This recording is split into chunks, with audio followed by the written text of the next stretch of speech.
Hola, bon dia. Tornem a estar aquí amb una de les nostres lectures de primavera. Avui amb Vincles ferotges, la dona singular i la ciutat, de Vivian Gornick. Aquesta és una lectura memorialística, un assaig memorialístic de Vivian Gornick molt interessant. Ja la portada ens diu molt, no? Les alternatives de color en el feminisme que ens vol plantejar la Vivian Gornick, no? En el qual ja ens diu que aquest feminisme no és ni complaent, ni rígid, ni estàtic, no? Que canvia com la variabilitat del color de la portada. En realitat són dos, l'altre editorial ens ajunta amb un sol volum, edicions memorialístiques de Vivian Gornick, Vincles ferotges, que és la primera, i La dona singular i la ciutat, que és la segona. La primera, Vincles ferotges, és un recorregut memorialístic amb la seva mare, en la qual Vivian Gornick, que és una autora americana de Nova York, nascuda l'any 35, que va estudiar literatura uh,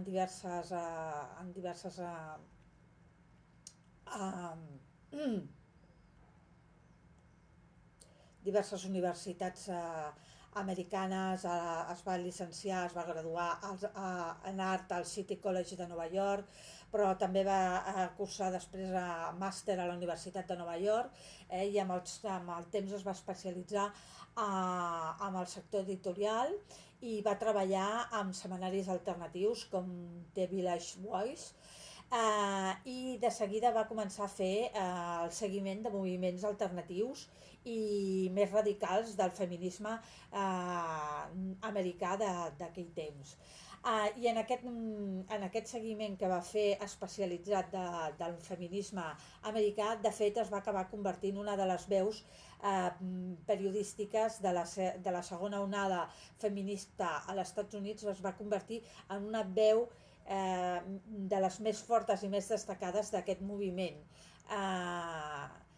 I és en aquest Vincles ferotges ens parla d'aquest feminisme, però ens el parla des de la pròpia intensitat d'autocrítica, no? Des de la pròpia reflexió de la persona, no? Des de la pròpia mirada d'ella mateixa, a través de la mirada de la seva mare i a través de la mirada d'ella mateixa, d'aquests vincles ferotges entre les dues, de vincles d'incomprensió sovint, de la mirada diferent cap a la maternitat, cap a l'amor, cap a la relació amb els pares i fills, cap a la relació d'amor amb les parelles, no? Com veu la mare la relació de la parella, en la qual és una relació única, que en el moment en què es queda vídua és només aquesta relació la única que pot comprendre i per la única que es dona, i en canvi la filla queda marcada per aquest tipus de relació, no? I això la fa entendre les seves relacions posteriors amb les seves parelles d'una forma difícil i complexa, no? I com també la relació amb la seva mare serà sempre dura i ferotge, perquè no hi haurà una forma de benentesa entre elles dos, no? Com la mare vol gaudir de la seva filla al seu costat, o com vol tenir-la lligada d'alguna manera per aquesta complaença de, de mantenir la filla amb ella, però alhora vol que sigui una dona independent, vol que sigui una dona que tingui la seva vida pròpia, com ella havia gaudit abans de casar-se, o quan tenia el prometatge amb el seu marit, en el que els dos treballaven per als sindicats i treballaven en moviments de proletaris, no? I Vivian Gornick, a través de les xerrades amb la seva mare, les xerrades que a vegades són compromeses, dures, intenses, en les quals sovint no estan d'acord, amb els records de quan ella era nena, adolescent, i la seva mare era jove, van desgranant aquest aquest feminisme dels anys 30, dels anys 40, no? De com les dones plantaven cara a aquesta societat d'aquell moment, que les tenien encaixonades en determinats papers, però també de com la Vivian Gornick ha fet créixer, no? Tant professionalment com en l'amor, com amb la parella, com amb la relació amb les altres dones, ha fet créixer el seu feminisme i com s'autocritica a si mateixa dintre d'aquest paper, no? I com es veu, com ella mateixa s'ha posat pal a les rodes sovint, no? Amb el que es considera que hauria de ser el feminisme, i en canvi a l'hora de la veritat doncs veu que ella mateixa no ha aconseguit traspassar determinats rols, no? El llibre Dona Singular, en canvi, i Ciutat, és un moment en què clarifica doncs, qui són aquestes dones singulars, qui són dones com la Vivian Gornick o com la seva pròpia mare o com altres dones, no? O com altres escriptores, com altres autores, no? Que aprofundeix en la crítica, en l'autocrítica del coneixement d'un mateix, d'ella mateixa, dels valors, amb molta sinceritat i molta honestedat de qui és ella mateixa. Tant en un llibre com en l'altre, tant en Vincles ferotges com en La dona singular i Ciutat, una de les protagonistes és la ciutat mateixa de Nova York, perquè el contrapunt d'aquestes dones són dones de ciutat, dones urbanes, dones que han treballat, dones que han pogut créixer gràcies a aquesta ciutat mateixa, aquesta Nova York multicultural que amb aquesta família de dones jueves les ha portat a conèixer més vincles, més relacions, més camins en el seu creixement personal com a dones, no? Es percep molta sinceritat i molta honestedat per part de Vivian Gornick a l'hora de parlar de si mateixa, no? Hi ha una gran complexitat en totes les relacions que s'entreveuen entre la autora i les seves relacions, tant amb la seva mare com amb les seves amigues, com amb les seves parelles, com amb tothom que s'ha relacionat a través de la feina, etc. No? La figura de la mare de l'escriptora es contraposa en una part del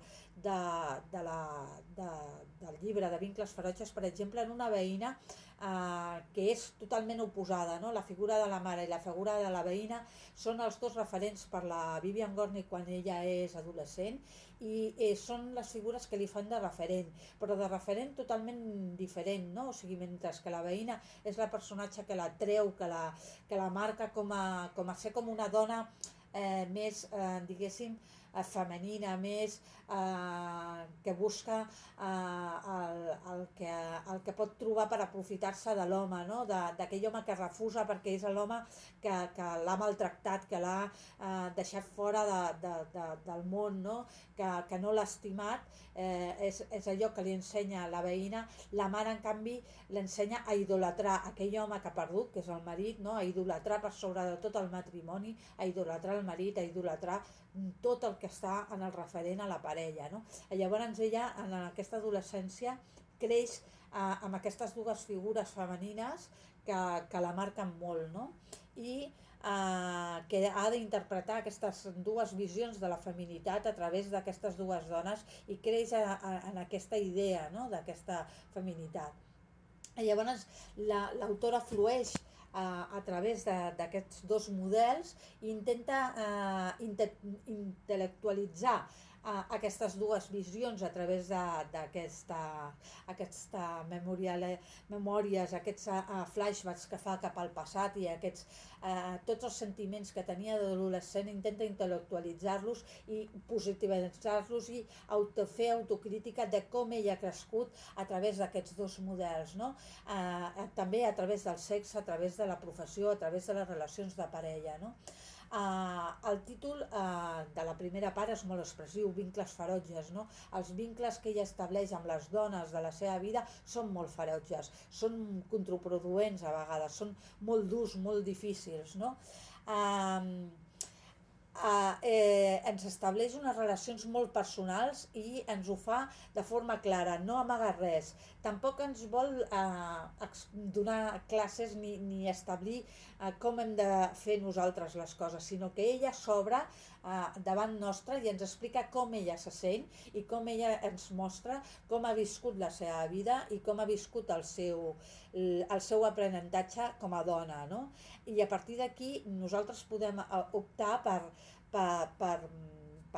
aprendre o emprendre a partir del que ella ens explica, però no ens convida des de la saviesa, sinó des de l'autocrítica, no, diguéssim. El llibre, per tant, ens incita a la reflexió. És un llibre que creix a mesura que va passant les pàgines, no?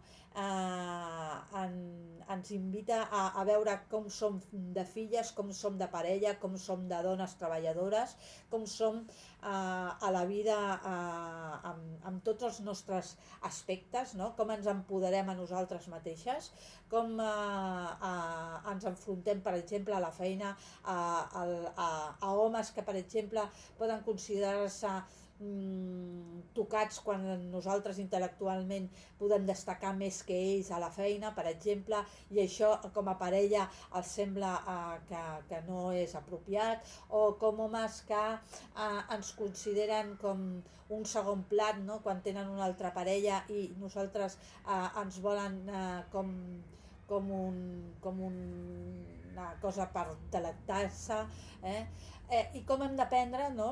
L'autora ens posa en la seva pròpia situació de com hem d'aprendre a respondre'ns a nosaltres mateixes, no? Quan des del feminisme hi ha unes respostes molt clares, però quan en la vida real, en la vida quotidiana, amb els nostres sentiments i les nostres emocions, les respostes intel·lectuals que dona el feminisme no són tan clars, perquè llavors entren les nostres emocions, la nostra cultura, el que hem viscut, els models que hem tingut, doncs per exemple, en el cas de la Vivian Gornick, dèiem la seva mare, les seves veïnes, etc. No? També ens parla molt de la dona proletària, de la dona veïna del seu barri de Brooklyn, on totes eren dones proletàries, algunes jueves com la seva pròpia família, però també de moltes altres. És un barri multicultural on hi ha dones de moltes altres classes socials, no? I de moltes altres provinences, però sobretot són dones proletàries, no? I com s'ho fan en aquells anys 30-40 per treballar, per portar els fills, per encarregar-se de la casa tot alhora, no? I com és aquell naixement d'un feminisme molt insurgent i molt especial i molt ferotge, no? També d'aquells anys 30-40 en què les dones havien de reivindicar-se a si mateixes.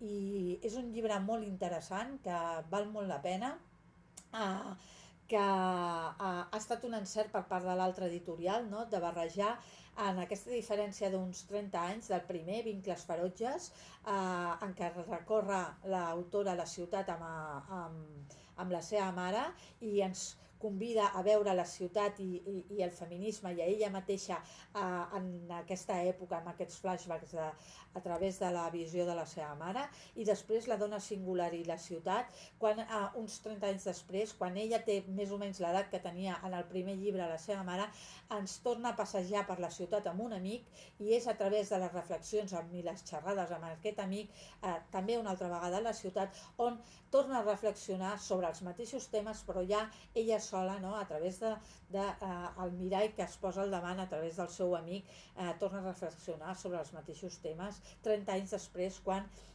diguéssim ja ha aposentat moltes de les idees que ens ha reflexionat a la primera part, a la Vincles ferotges, i llavors ens apareix aquesta dona singular, aquestes dones singulars que no són només la Vivian Gornick, sinó que són moltes les dones singulars que existeixen en aquest món. I una mica per fer-vos 5 cèntims de què és aquest llibre, us llegiré un trosset perquè pugueu veure una mica de Vincles ferotges, precisament un tastet. que diu així: el carreró rebia el sol del matí, la nostra cuina resplendia abans del migdia, i entre les dones hi havia el ritual de fer la bugada ben d'hora, amb una fusta de rentar l'aigüera i estendre-la al sol perquè s'eixugués. Per sobre del carreró, des del primer pis fins al cinquè, potser hi havia una cinquantena de fils d'estendre que s'entrecreuaven muntats en uns pals llargs de fusta plantats al terra de ciment. Cada pis tenia el seu estenedor d'entremig de 10 estenedors més connectats en el mateix pal. La roba de cada estenedor xocava en la roba que volejava a sobre o a sota, i sovint es veia alguna dona clavant estrebades a un fil mirant d'alliberar la roba d'un embolic de llençols i pantalons, i mentre estirava el fil de vegades cridava: «Berta, Berta! Ets a casa, Berta?» Les dones tenien amigues escampades en tots els edificis del carreró, i durant el dia es cridaven les unes a les altres per qüestions diverses. «A quina hora portes en Harvey al metge?» O bé, «Tens sucre? Ara faig venir a la Marilyn a buscar-ne». O «Ens trobem a la cantonada d'aquí 10 minuts?»